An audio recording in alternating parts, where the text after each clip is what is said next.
वेगवेगळ्या स्त्रियांचा आणि त्यांनी त्यांच्या त्यांच्या कालखंडात दिलेल्या योगदानाचा विचार करताना आज आपण जाणून घेणार आहोत अक्क महादेवी यांच्याबद्दल. त्यांना अक्का महादेवी असं सुद्धा म्हटलं जातं. 16व्या शतकात कर्नाटकामध्ये होऊन गेलेल्या या संत कवयत्री आणि त्यांनी केलेलं कार्य मूलतःच मला हे करायचं आहे या एका भावनेनं त्या या कामामध्ये पुढे आल्या नाहीत, तर समर्पण नावाची गोष्ट, ईश्वराप्रती समर्पण नावाची भावना त्यांच्या मनात उदयाला आली आणि त्यांनी चिक्कमल्लिकार्जुनाच्या दिशेनं जे पावलं टाकायला सुरुवात केली, त्या पावलं टाकण्याच्या क्रियेमध्ये त्यांच्या आयुष्यात ज्या ज्या समस्या, ज्या ज्या अडचणी आणि परिस्थितीला द्यावं लागणारं तोंड असं जे काय निर्माण झालं, त्यातून अक्क महादेवींचं एक वेगळं, आत्यंतिक वेगळं चरित्र भारतीय वाङ्मयीन क्षेत्रामध्ये महत्त्वाचं मानलं जातं. भारतीय विरागिनी याचा विचार करीत असताना अक्क महादेवींचं कार्य हे स्वतंत्रपणानं लक्षात घ्यावं लागतं. याचं कारण असं की अनुभव मंडपम नावाची जी संकल्पना त्या कालखंडामध्ये बसवेश्वरांनी समोर आणली, त्यातलं महत्त्वाचं काम हे अक्क महादेवींनी केलेलं आहे. आज आपण लोकशाही, लोकशाहीतलं स्वातंत्र्य, स्त्रियांचं योगदान अशा प्रकारचे शब्द वापरून आजच्या युगाची मांडणी करायला पाहतो खरं, पण ही आपल्या आधी आपल्या पूर्वजांनी किंबहुना अक्क महादेवींनी एका वेगळ्या प्रकारे करून ठेवली आहे. हे जेव्हा आपल्या लक्षात येतं तेव्हा फक्त आणि फक्त थक्क व्हायला होतं. स्त्री म्हटलं की आपल्याकडे डोळ्यासमोर एक प्रकारची चौकट उभी राहते. अक्क महादेवी या चौकटीला तडा देऊन पुढे जातात आणि त्या म्हणजे अंगावरची वस्त्र नसणं हा एक अक्क महादेवींच्या जीवनातला एक क्रांतीपूर्ण विषय असं मानलं जातं. पण मुळातच मी क्रांती करायला निघाली आहे ही भावनाच त्यांच्या मनात नव्हती. एक लक्षात घ्या की आपण एखादं फूल आहे, हा म्हणजे आपण तळ्याकाठी बसलो आहोत आणि त्या जलाशयामध्ये आपण एखादा खडा टाकला तर तरंग उठतात, पण खडा खाली जातो. फूल हातात घ्या, ते त्या जलाशयात टाकून बघा, तरंग उठतात, पण ते फूल पहिलं तीराला लागतं, तळाला जात नाही. अक्क महादेवींचं चरित्र वाचताना किंवा अक्क महादेवींच्या जीवनातल्या तत्वज्ञानाचा अभ्यास करताना आपल्या असं लक्षात येईल की कुठल्याही गोष्टीची तमा न बाळगता मला माझ्या ईश्वरापर्यंत गेलं पाहिजे आणि ते जात असताना ज्या रचना त्यांच्याकडून झाल्या त्या रचनांमधलं जे सामर्थ्य आहे, त्या रचनांचं जे बलस्थान आहे, त्याचाही विचार स्वतंत्रपणानं गेली अनेक वर्ष अनेक अभ्यासक करत आलेले आहेत की अक्क महादेवींना जे म्हणायचं आहे ते पापपुण्याच्या बाबतीत म्हणायचं आहे का, अक्क महादेवींना जे सांगायचं आहे ते जीव आणि शिव यांच्या बाबतीत सांगायचं आहे का, तर याही पेक्षा महत्त्वाचं माणसाचं माणूसपण जपून ठेवता ठेवता त्याला ईश्वराप्रती समर्पित होता आलं पाहिजे आणि तो मार्ग आपल्याला आपल्या जीवनामध्ये अनुसरता आला पाहिजे, हे अक्क महादेवींनी सांगितलं. तो स्त्री असो वा पुरुष असो, त्याला माणूस म्हणून तुम्ही कशी वागणूक देताय? स्त्री आहे म्हणून तिच्यासाठी निराळे नियम आहेत, पुरुष आहे म्हणून त्यांच्यासाठी वेगळे नियम आहेत आणि या सगळ्या नियमांमध्ये भलंबुरं करीत राहायचं आणि कायम त्या स्त्रीला टोचणी बोचणी देत राहायची, हे अक्क महादेवींना मान्य नव्हतं. स्वातंत्र्याचा विचार मांडणाऱ्या आजच्या स्त्रिया कर्णकर्कशपणानं बोलतात, वावरतात, सांगतात, पण अक्क महादेवींचं चरित्र एकदा वाचून पहा, तत्वज्ञान एकदा वाचून पहा.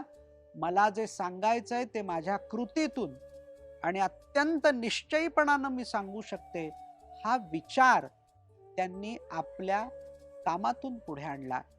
असं अक्क महादेवींचं चरित्र आज लोक वाचतात का? या नवरात्राच्या निमित्तानं 9 स्त्रियांचा अभ्यास समोर ठेवताना हीच भावना मनामध्ये आहे की जे आज आपल्या हाती उपलब्ध आहे, त्या उपलब्ध साहित्यावर आम्हाला तुमच्याशी बोलायचं आहे. आज जे आम्हाला प्राप्त होतंय, मिळतंय, त्याचा आधार घेऊन त्याचे संदर्भ देत आम्हाला तुम्हाला काहीतरी समजून सांगायचं या पुराण काळातलं, या इतिहासातलं.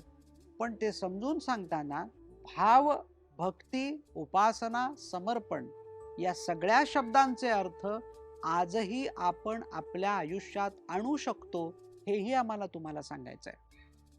भावे विण भक्ती, भक्ती विणे मुक्ती, बळे विण शक्ती बोलू नये, असं आमचे ज्ञानदेव म्हणाले. ते आम्ही रोजच्या हरिपाठातून म्हणतो देखील.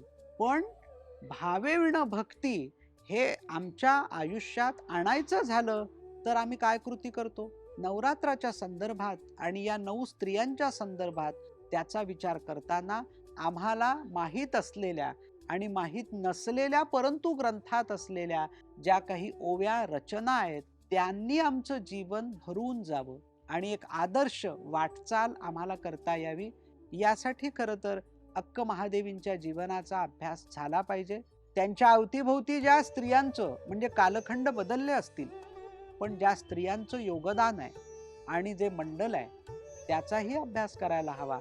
शेवटी काय, अभ्यासे प्रकट व्हावे नाही तर झाकून असावे, प्रकट होऊन नासावे हे बरे नव्हे. हा जो आम्हाला मिळालेला संदेश आहे तो अक्क महादेवींच्या बाबतीत आपण अनुसरूया. ऐकूया मानसीताई आपल्याला अक्क महादेवींबद्दल काय सांगतायत ते.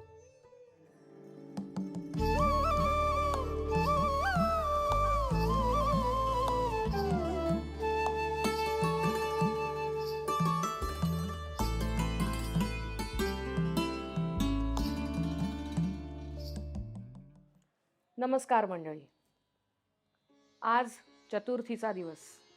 चतुर्थीच्या या दिवशी देव्हाऱ्यामध्ये नव्हे संपूर्ण जगात जिची स्थापना केली गेली आहे या नवरात्राच्या निमित्ताने, त्या आई भवानीचं विश्वव्यापकत्व सांगणारा आजचा हा दिवस आहे. राष्ट्रगुरु समर्थांनी लिहिलेली ही नवरात्राची आरती आणि या आरतीतल्या चतुर्थीच्या कडव्यामध्ये समर्थ रामदास स्वामी म्हणतात, चतुर्थीचे दिवशी विश्वव्यापक जननी हो, उपासका पाहसी अंबे प्रसन्न अंतःकरणी हो, पूर्ण कृपे तारिसी जगन्माते मनमोहिनी हो, भक्तांच्या माऊली सुरते येती लोटांगणी हो. भगवान शंकरांची पत्नी असलेल्या पार्वतीनंच इतर सर्व देवदेवतांकडून मिळालेल्या सर्व शस्त्रास्त्रांचा वापर करत आपल्यामधूनच 9 दिवस 9 रात्रींमध्ये 9 अवतार, 9 स्त्रिया, 9 शक्ती स्वरूपिणी निर्माण केल्या आणि शिवांची शक्ती असलेली ही जगदंबा, ही पार्वती माता विविध रूपांमध्ये प्रगट होऊन त्या शुंभ निशुंभांना तिने कायमचं समूळ नाश करून टाकलं. अशी ही पार्वती माता, शिवाची शक्ती, कैलासावरती आपलं ठाण मांडून बसलेल्या या भगवान शंकरांची प्रेरणा ठरलेली. काय मजा आहे बघा. भगवान शंकरांना आपण शिव म्हणून ओळखतो. या शिवामधली शक्ती म्हणजे इकार हा जर बाजूला काढला तर उरतं ते म्हणजे शव. प्रकृती आणि पुरुषाचं उत्तम एकत्रीकरण असलेलं हे देवतांमधलं दाम्पत्य. नव्हे प्रत्येक देवाला त्याची देवता ही शक्ती स्वरूपिणी म्हणूनच लाभलेली आहे. शिवांची शक्ती असलेली ही पार्वती म्हणजेच भवाची शक्ती असलेली ही भवानी. या शिवस्वरूपाला प्रामुख्यानं पूजणारा आपल्यामध्ये एक पंथ आहे ज्याला आपण वीरशैव संप्रदाय असंही म्हणतो. या वीरशैव संप्रदायामध्ये जन्माला आलेली, प्रसिद्ध असलेली एक स्त्री व्यक्तिमत्वातली शक्ती म्हणूया जिला आपण, तिचं नाव आहे अक्क महादेवी. 12व्या शतकाचा हा मध्यकाळ. कन्नड देशामध्ये जो इतिहास आपल्याला सांगितला आहे त्या इतिहासामध्ये जिचं नाव आपल्याला कधीही टाळता येणार नाही अशी ही अक्क महादेवी. बसवेश्वरांकडून वीरशैव पंथाची जी स्थापना झाली, ज्याचा पाया घट्ट घातला गेला, त्याच पंथामध्ये जिला महत्त्वाचं स्थान दिलं गेलं आहे ती म्हणजे अक्क महादेवी. कन्नड भाषेमध्ये अक्क, ज्याचा उच्चार आपण मराठीमध्ये अक्का असा करतो, त्याचा अर्थ म्हणजे मोठी बहीण किंवा जिला महत्त्व आहे अशी महत्त्वपूर्ण तेजस्वी स्त्री. आणि हे स्थान महादेवीला दिलेलं आपल्याला दिसतं. कुठे झाला हो हिचा जन्म? कर्नाटक राज्यात शिमोगा नावाचा जो जिल्हा आहे त्या जिल्ह्यातील शिराळकोप्प तालुक्यात उडुतडी म्हणजे आत्ताचं आपलं उडुताडी नावाचं गाव, ज्या गावामध्ये हिचा जन्म झाला. हिच्या आईवडिलांचं नाव होतं शेठ निर्मल शेट्टी आणि सुमती देवी. घरामध्ये शिवभक्ती तर होतीच, त्यामुळे लहानपणापासूनच भगवान शंकरांची आराधना, उपासना, पूजन अर्चन, नामस्मरण ह्या सगळ्या वातावरणातच ही मोठी होत होती. समाजाचं निरीक्षण, त्या समाजातल्या इतर सर्व परिस्थितीचं आकलन, या सर्व गोष्टी समजून घेत महादेवी मोठी होत होती. मुळातच दिसायला अतिशय सुंदर, देखणी, सुस्वरूप असलेली महादेवी वयामध्ये आली आणि एक दिवस तिच्या आयुष्यात हा प्रसंग घडला. लहानपणापासूनच चेन्न मल्लिकार्जुनाला आपला पती मानणारी ही, या धारणेनं जगणारी ही, अहो वयामध्ये आली आणि आपसुकच मूळचीच सुंदर असलेली ही अजूनच सुस्वरूप दिसायला लागली. ज्या राज्यामध्ये ही राहत होती त्या राज्याचा जो राजा होता तो जैन पंथाचा होता. त्याचं नाव होतं कौशिक राजा. त्याची रस्त्यावरून मिरवणूक निघालेली होती. मानाच्या हत्तीच्या अंबारीत बसलेल्या या कौशिक राजानं इकडे तिकडे पाहत पाहत चालू असलेल्या या मिरवणुकीतून जाताना आपल्या घराच्या बाहेर येऊन उभ्या राहिलेल्या या महादेवीला सुद्धा पाहिलं. तिला पाहिलं आणि ती आपल्याला मिळाली पाहिजे या ध्यासापोटी तो वेडा झाला. वेडा झाला म्हणण्यापेक्षा मला महादेवीशीच विवाह करायचा आहे असा पण त्यानं करून घेतला. जनमानसाचं, आजूबाजूच्या लोकांचं, समाजाच्या चालीरीतींचं सगळं भान उडलं आणि मिरवणूक होती तिथेच, म्हणजे महादेवीच्या घराच्या दारातच थांबली. बरोबर असलेल्या सगळ्या मंत्र्यांनी कौशिक राजाची समजूत घालायचा प्रयत्न केला. कित्येकांनी सांगितलं, महाराज आपली मिरवणूक थांबली आहे, तुम्ही आपला मानाचा हत्ती असाच या घराच्या दारात थांबवताय आणि जनरीतीला हे धरून नाही खचितच, असं करू नका. चला. पण कौशिक राजाचा हत्ती काही तिथून हालेना आणि कौशिक राजाची नजर या महादेवीवरून हटेना. काय करायचं? मंत्र्यांनी कशीबशी समजूत घातली आणि कौशिक राजाला राजवाड्यात आणलं. पण राजवाड्यात आणल्यानंतर सुद्धा कौशिक राजा महादेवीला विसरू शकत नव्हता. तिची डोळ्यासमोर येणारी मूर्त त्याच्या डोळ्यापासून काही हटत नव्हती. काहीही करा पण तिला राजवाड्यात घेऊन या म्हणून त्यानं मंत्रिमंडळातल्या कित्येक मंत्र्यांना भरीस पाडलं. काय करणार? एक नियम आहे ना, राजहट्ट, बालहट्ट आणि स्त्रीहट्ट तिन्ही पुरवावेच लागतात हो. कौशिक राजा या नगरीचा राजा आहे, या न्यायानं त्याची आज्ञा मोडणं या मंत्रीगणांना काही शक्य नव्हतं आणि म्हणून कौशिकाचा निरोप घेऊन हे मंत्री महादेवीच्या घरापाशी आले. तिच्या आई वडिलांना आणि तिला स्वतःला कौशिक राजाचा मनोदय सांगितला. कसं शक्य होतं हो हे? लहानपणापासून शिव आराधना करत निमग्न झालेली ही महादेवी, जिनं भगवान शंकरांनाच आपला पती मानलेलं, अशी ही महादेवी जैन पंथाच्या राजाशी विवाह करायला कशी तयार झाली असती? आणि खरं सांगू का, जो आराधनेमध्ये, उपासनेमध्ये, आपल्या आराध्य दैवतेच्या भक्तीमध्ये निमग्न असतो ना, त्याच्याकरता त्याचं दैवत हीच एक महत्त्वाची गोष्ट असते. इतर सर्व गोष्टी त्याच्या दृष्टीनं गौण असतात. समाजाच्या चालीरीती, समाजामध्ये पाळल्या जाणाऱ्या सगळ्या जातीनिहाय समजुती किंवा अजून काही का असेना. तिनं विनम्रपणानं आलेल्या राजदूतांना आपला नकार सांगितला. मंत्रीगण पुन्हा राजवाड्यामध्ये आले. तिनं आपल्याला नकार दिलाय. आपण ह्या नगरीचे राजे आहोत आणि तिचा नकार म्हणजे एका अर्थानं आपला अपमान आहे हे लक्षात आलं. नव्हे कौशिकाला तो अपमान डाचला. त्यानं मंत्रीगणांना पाठवलं पुन्हा एकदा आणि परत पाठवताना त्यांना एक गोष्ट अतिशय निक्षून सांगितली. काहीही करा, अगदी वेळ पडली तर तिच्या आई वडिलांना आणि तिला त्यांच्या मरणाची भीती घाला, पण महादेवी या राज्याची राणी म्हणून, माझी पत्नी म्हणून या राजवाड्यात आलीच पाहिजे, त्याला पर्याय नाही. नाईलाज झाला मंत्रीगणांचाही. सगळेजण आले पुन्हा महादेवीच्या दारात. पण आता येताना मात्र जे शब्द कौशिक राजानं वापरले, जी मरणाची भीती यांना घालायला सांगितली, ते तसेच्या तसे शब्द महादेवीला आणि तिच्या आई वडिलांना या मंत्रीगणांनी सांगितले. प्रत्यक्ष राजाकडून मरणाची तंबी आली आहे. काय करायचं? साधी भोळी असलेले हे दोघं नवरा बायको भगवान शंकरांच्या भक्तीमध्ये लीन व्हायचं आणि आपलं आयुष्य त्याच्या कृपेने सुखानं जगायचं ही धारणा असलेले हे दोघं मरणाची भाषा ऐकली आणि घाबरले. हट्टाला पेटून राहिलेल्या बसलेल्या महादेवीला त्यांनी समजावून सांगायचा प्रयत्न केला. अगं नको असा हट्ट करूस, तुझ्या एकटीच्या हट्टापायी आपल्या घराची धुळधाण होईल, आमचे जीव हाकनात जातील आणि तुझा त्रास वाढेल ती गोष्ट निराळीच. अगं, आपल्या पंथातले काही लोक जैन पंथातल्या लोकांशी विवाह का करत नाहीत? एकमेकाशी समजून घेऊन संसार सुखाचा झाला की झालेला विवाह सार्थकी लागला असं म्हणायचं आणि आयुष्य जगत राहायचं. एवी तेवी तुझं वय आता लग्नायोग्य झालंच आहे महादेवी, कोणाशी ना कोणाशी तरी विवाह करावा लागेल ना. आई वडिलांची ही विनंती तिला टाळता आली नाही. मात्र कौशिक राजाची ही मागणी मान्य करत असताना तिनं त्याच्या समोर 3 अटी ठेवल्या. काय होत्या या 3 अटी? पहिली अट होती, मी माझ्या मनाप्रमाणेच शिवभक्ती करीन. माझ्या शिवभक्तीमध्ये अडसर बनलेलं मला चालणार नाही. 2, माझ्या मनाप्रमाणे माझ्या पंथातल्या सर्व गुरुजनांची मी भक्ती करीन. त्यांचा अपमान झालेला मला खपणार नाही. आणि 3, मी माझ्या मनाप्रमाणेच कौशिक राजाशी संसार करीन.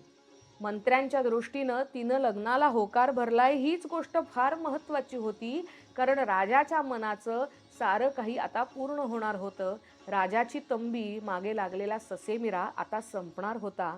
अहो, हे मंत्री इतके उतावळे झाले की तिथेच राजाचा शिक्का उमटवून कागद तयार करून हिनं सांगितलेल्या अटी मान्य करून लग्नाची तयारी करायला सांगितली. कौशिक राजानं बरोबर पाठवलेल्या सगळ्या धनाला त्यांनी या महादेवीच्या आई वडिलांच्या स्वाधीन केलं आणि लग्नाचा मुहूर्त काढून त्या मुहूर्तावर कौशिक राजाचं आणि महादेवीचं लग्न लागलं. खरा प्रसंग तो पुढे आहे. या कौशिक राजाला मंत्र्यांनी शिक्का उमटवून दिलेल्या कागदोपत्री मान्य केलेल्या अटींप्रमाणे आयुष्य जगायचंय. ते आयुष्य जगायला तो खचितच तयार होता. पण महादेवीच्या ललाटावर लिहिलेला नियतीचा लेख मात्र काही वेगळाच होता हो. सामान्य व्यक्तींसारखं संसार करण्याकरता तिचं आयुष्य नव्हतंच मुळी. आणि म्हणून एक एक प्रसंग त्याच अनुलक्षून पुढे घडत गेला. कौशिक राजाकडून पहिला प्रमाद घडला. तो पहिला प्रमाद होता, अक्क महादेवी म्हणजेच त्याची राणी असलेली ही एक दिवस शिवपूजेत बसलेली होती. शिवपूजेत बसलेली होती, ध्यान लागलेलं होतं. धवल वस्त्र परिधान केलेली ही आधीच मुळात सुस्वरूप. ह्यानं तिला पाहिली. याचा हेतू एकच होता, ती पूजा करते तर करू दे, त्याबद्दल माझी काही अडचण नाही, तक्रार नाही.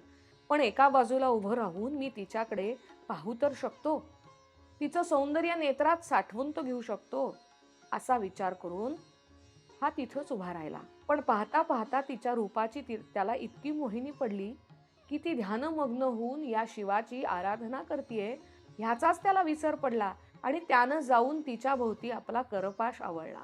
तो स्पर्श झाल्यानंतर जणू काही कोणी अंगावरनं तीक्ष्ण अशी कट्यार फिरवावी अशा पद्धतीनं महादेवी जागी झाली आणि तिनं कौशिक राजाला ढकलून दिलं. पहिला प्रमाद घडला होता. तिनं सांगितलं होतं 3 वेळा गुन्हा मान्य केला जाईल नव्हे, क्षमा केली जाईल. पहिली संधी तर गेली. दुसऱ्यांदा शिवभक्तीमध्ये तल्लीन असलेल्या या महादेवीला भेटायला वीरशैव पंथातले अनेक माहेश्वर शरण असलेले कित्येक भक्त येत असत. म्हणजे काय हो मंडळी, थोडंसं समजून घेऊया. प्रत्येक पंथाची उपासनेची एक पद्धत असते. या पद्धतीनुसार काही पद, काही भक्तांच्या पातळ्या आणि त्याकरता काही विशिष्ट शब्द हे योजलेले असतात. या पंथामध्ये सुद्धा असेच काही शब्द योजलेले आहेत. जो साधारण आहे, सामान्य आहे भक्त, त्याला त्यांनी भक्त हीच संज्ञा दिली आहे. सर्वसामान्य उपासक म्हणजे भक्त. त्याच्यापेक्षा थोडासा अजून उच्च पातळीवरचा जो भक्त आहे त्याला माहेश्वर असं नाव दिलंय, ज्याची शिवशंकराप्रती एकनिष्ठ दृढ अशी भक्ती आहे. आणि तिसरा आहे तो म्हणजे शरण, जो भगवान शंकरांची तादात्म्य पावलेला आहे त्याला शरण अशी संज्ञा आहे.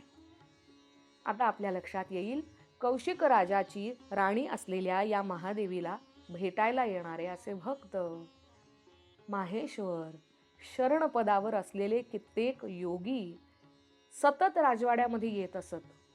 त्यांची गर्दी राजवाड्यात उसळलेली असे. ते महादेवीशी चर्चा करत असत, बोलत असत, शिवभक्तीमध्ये तिच्याबरोबर रंगून जात असत.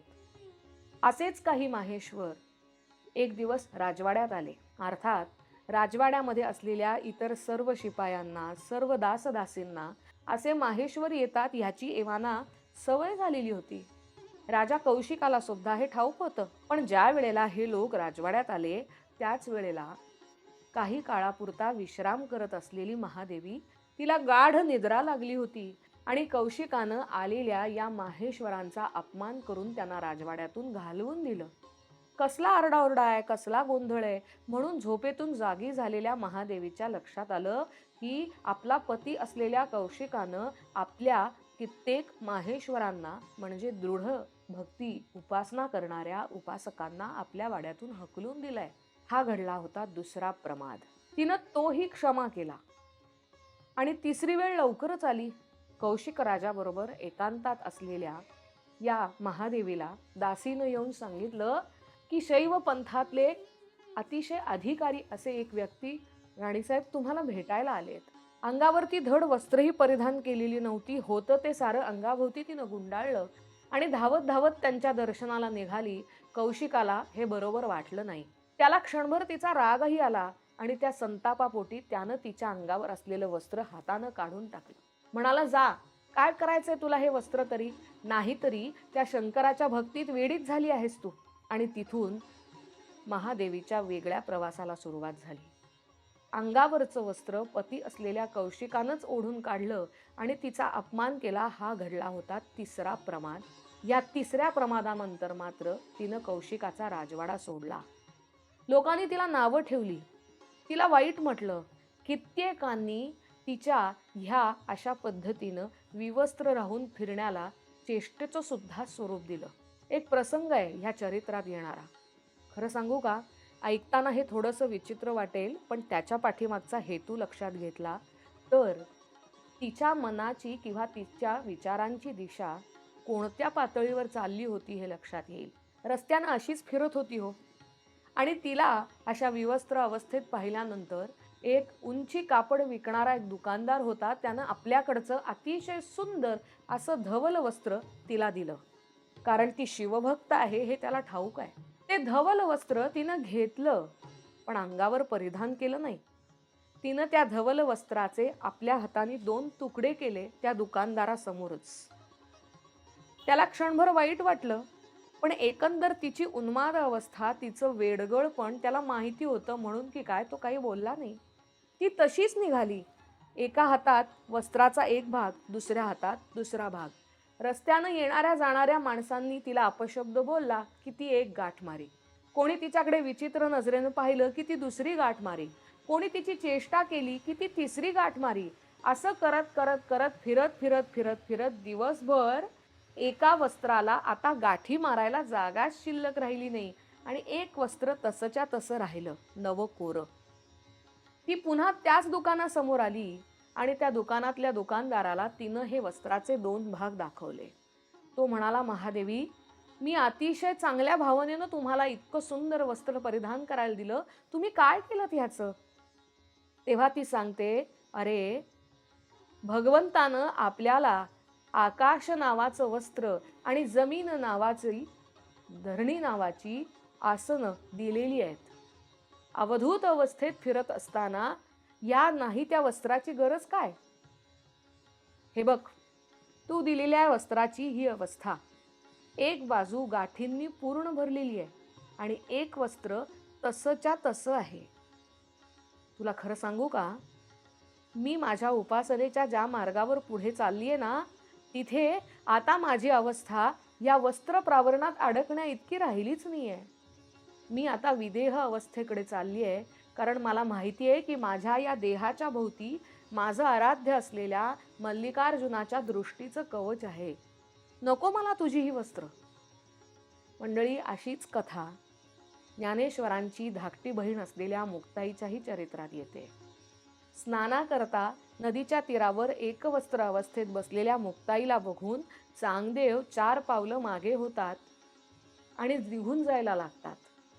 तेव्हा निघून जाणाऱ्या चांगदेवाला ही मुक्ताई हाक मारते, अरे चांग्या, इकडे ये.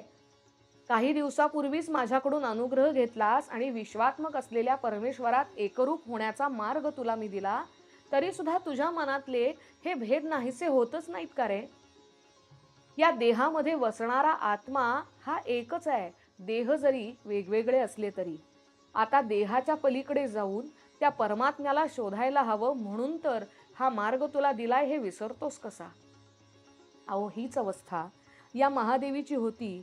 ती नसती तर आश्चर्य वाटलं असतं. कौशिक राजाकडून झालेल्या अपमानानंतर बाहेर पडलेली ही महादेवी.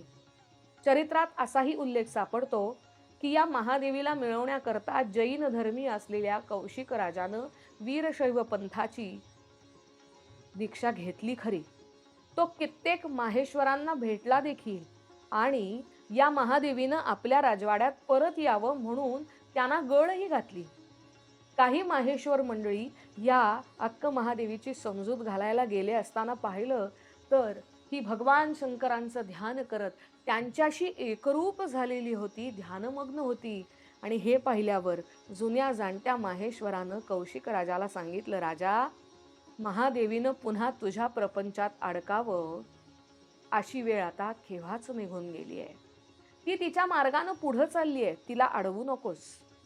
तू मात्र आता एका विशिष्ट उपासनेत आपलं आयुष्य घालवलंस तर सार्थकी लागशील. तिचा नाद आता सोडून दे. काय झालं हो पुढे या महादेवीचं? ती काही काळानंतर बसव कल्याणला आली. बसव कल्याणला येऊन तिथल्या अनुभव मंडपातील शरणांच्या जवळ राहिली. तिच्या उपासनेमध्ये तिनं प्रगती करत करत करत करत एक दिवस ती श्रीशैल्यापाशी येऊन थांबली, जिथे आज कर्दळी वन आहे. या अक्क महादेवीच्या मुखातून एक वाक्य कायम ऐकू यायचं, जसं शेगावचे गजानन महाराज म्हणतात ना, गण गण गणात बोते. अशाच अर्थाचं हे वाक्य जे तिच्या तोंडून कायम यायचं, लिंगपती शरणसती, लिंगपती शरणसती. जो डोळ्याला दिसत नाही तरीही आहे, जो कधी स्पर्शानं अनुभवता येत नाही तरीही आहे, तो सगुण साकार देहातही आहे आणि निर्गुण निराकार अवस्थेतही आहे. अशा माझ्या चेन्न मल्लिकार्जुनाच्या पायी मी शरण आहे असं म्हणत फिरणारी ही महादेवी, ही जशी भगवान शंकरांची एकनिष्ठ भक्त आहे, तशीच ती आजूबाजूच्या समाज मनाचा आरसा आपल्या काव्यातून दाखवणारी सडेतोड अशी कवयित्री पण आहे. तिची कित्येक शिवांची वर्णन करणारी कन्नड भक्तिगीतं आजही गायली जातात. योगांग त्रिविधी नावाचा एक वचन संग्रह ओवीबद्ध रूपानं हिचा प्रसिद्ध आहे. हिचा अंत कुठे झाला ठाऊक आहे? अंत म्हणणार नाही. तिनं आयुष्यभर ज्या भगवान शंकरांना आपलं आराध्य मानलं, त्या भगवान शंकरांशी एकरूपत्व कुठे साधलं हिला माहीत आहे? श्रीशैल्यमच्या शेजारी जे कर्दळी वन आहे, त्या कर्दळी वनामध्येच ही अक्क महादेवी आपल्या शिवशंकरांच्या स्वरूपामध्ये कायमची विलीन झाली. अर्थात ती सुद्धा देहानं, पण आजही शैव पंथातल्या उपासनेच्या रूपानं, शिस्तीच्या रूपानं आणि तिनं लिहिलेल्या काव्य वाङ्मयाच्या रूपानं ती आजही आपल्यामध्ये आहे. अभ्यासक तिच्या चरित्राचा अभ्यास करतात आणि या अभ्यासातनं काय सापडतं मंडळी? मला जे सापडलं ते सांगू. एक तत्व सापडलं. जग काही का म्हणेना, आपण आपल्या उपासनेचा, साधनेचा मार्ग सोडू नये. ज्या साधकाला त्याच्या साध्यापर्यंत पोचायचंय ना, त्यानं येणारे हे सगळे भौतिक अडथळे बाजूला करावेत आणि आपल्या उपासनेच्या, आपल्या आराध्य दैवतेच्या ताकदीवर विश्वास ठेवून या साधनेची वाट त्यानं चालत राहावी. एक क्षण असा येतो जेव्हा आपण आपल्या त्या साध्यापर्यंत, आपल्या त्या आराध्य दैवतेपर्यंत पोचतो आणि आपल्या आयुष्याचं सार्थक आपल्याला करता येतं. ज्याला कैवल्यपद अशी संज्ञा आहे, ज्याला आपण आराध्य म्हणतो, ते परब्रह्म, तो विश्वाचा अंश, तो परमात्म्याचा अंश आपल्याला प्राप्त होतो. पण त्याकरता अशी निष्ठा असणं फार गरजेचं आहे. आपल्याकडे जे सणवार आहेत ना, जी काही व्रतवैकल्य आहेत ना, ती सारी व्रतवैकल्य काही बंधनं पाळून आपल्याला याच उपासनेच्या, साधनेच्या मार्गाचा अर्थ समजावून सांगत असतात मंडळी. आजकालच्या पिढीच्या तोंडामध्ये हे कशाला, ते कशाला, असं कशाला, ही जी सगळे प्रश्न येतात ना, त्या प्रश्नांसाठी ही चरित्र अभ्यासायला हवीत. ही चरित्र अभ्यासल्यानंतर, ऐकल्यानंतर हे लक्षात नक्कीच येतं, की ह्या प्रत्येक स्त्री व्यक्तिमत्वानं आपल्या आयुष्याचं असं एक साध्य ठरवलंय, जे शक्तिरूपानं, ज्ञानरूपानं, भक्तिरूपानं समाजाला काहीतरी मार्ग दाखवताना ध्यासानं पूर्ण केलंय आणि म्हणून ही सगळी व्यक्तिमत्व आयुष्यभर आपल्याला वंदनीय आहेत. मंडळी, याच व्यक्तिमत्वांचं चिंतन करत करत ही मालिका अशीच पुढचे अजून 5 दिवस आपण ऐकणार आहात. असंच चिंतन करत राहूया आणि आज इथे अल्पविराम देऊया. धन्यवाद.